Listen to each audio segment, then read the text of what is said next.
Bismillahirrahmanirrahim. Assalamualaikum warahmatullahi wabarakatuh.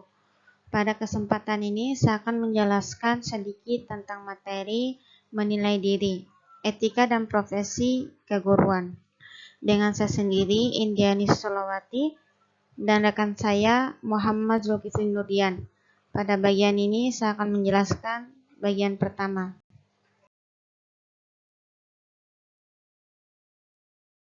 Melihat diri sebenarnya. Berpikir mengenai dirinya sendiri adalah aktivitas manusia yang tidak dapat dihindari.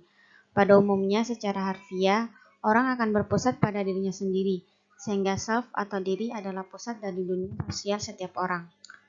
Dengan mengamati diri, yang sampailah pada gambaran dan penilaian diri, ini disebut konsep diri. William de Bourges mendefinisikan konsep diri sebagai berikut. Jadi, konsep ini adalah pandangan dan perasaan tentang diri. Persepsi tentang diri ini boleh bersifat psikologi, sosial, dan fisik. Konsep ini bukan hanya gambaran deskriptif, tetapi juga penilaian tentang diri. Jadi, konsep diri meliputi apa yang dipikirkan dan apa yang dirasakan tentang diri.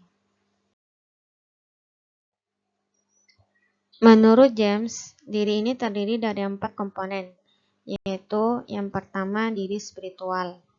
Diri spiritual menyangkut kepuasan terhadap apa yang telah kita lakukan, bukan terhadap apa yang kita punyai. Yang kedua, diri kebendaan. Diri kebendaan terdiri atas pakaian dan milik-milik kebendaan yang kita lihat sebagai bagian dari kita.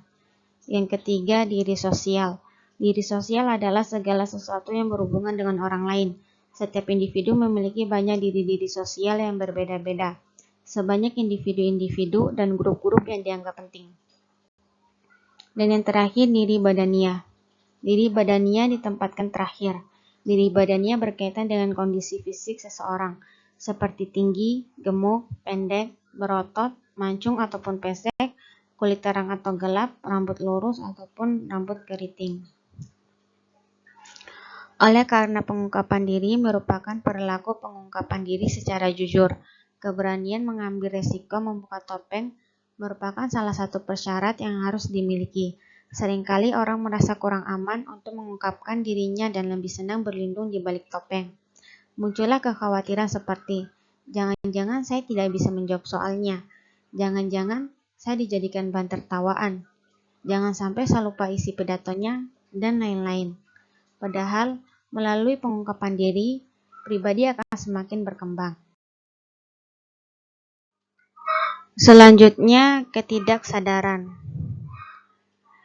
Ketidaksadaran pribadi berisi hal-hal yang diperoleh individu selama hidupnya yang terlupakan, bahan-bahan ingatan, dan hal-hal yang teramati. Berpikir dan terasa di bawah ambang kesadaran, termasuk juga alam prasadar, yaitu daerah perbatasan antara ketidaksadaran pribadi dan kesadaran yang berisi hal-hal yang siap masuk ke kesadaran.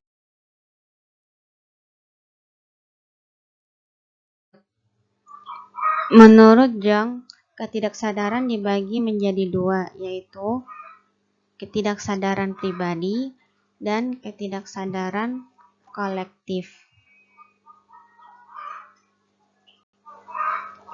Isi ketidaksadaran pribadi diperoleh melalui hal-hal yang didapat individu selama hidupnya. Sedangkan isi dari ketidaksadaran kolektif diperoleh selama pertumbuhan jiwa keseluruhan, yaitu pertumbuhan jiwa seluruh manusia dari generasi yang terdahulu. Ketidaksadaran kolektif ini merupakan warisan kejiwaan yang besar dari perkembangan kemanusiaan yang terlahir kembali dalam struktur tiap individu. Ketidaksadaran kolektif adalah kumpulan dari semua ketidaksadaran psikologi manusia serta bagian dari jiwa yang berbeda dari ketidaksadaran pribadi. Kepribadian seseorang individu tersusun dari 3 aspek dasar, yaitu ego atau kesadaran, ketidaksadaran pribadi, dan ketidaksadaran kolektif. Ego atau kesadaran merupakan tingkat di mana manusia berada dalam kondisi kejiwaan yang sadar secara utuh.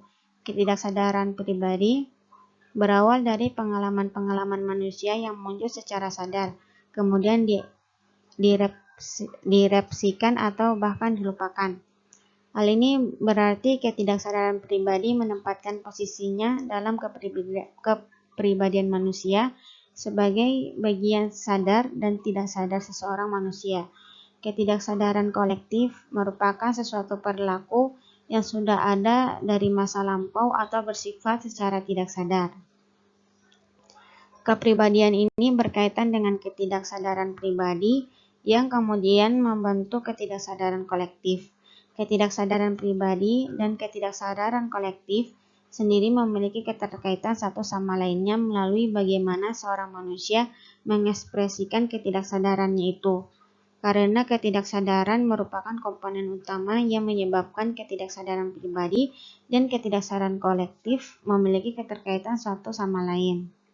Dengan kata lain, ketidaksadaran kolektif juga berawal dari pengalaman manusia, tidak datang dengan cara diperoleh oleh manusia. Mungkin cukup sekian apa yang saya bawakan tentang melihat diri sebenarnya dan ketidaksadaran. Jika ada kesalahan mohon dimaafkan. Akhirul kalam, wassalamualaikum warahmatullahi wabarakatuh.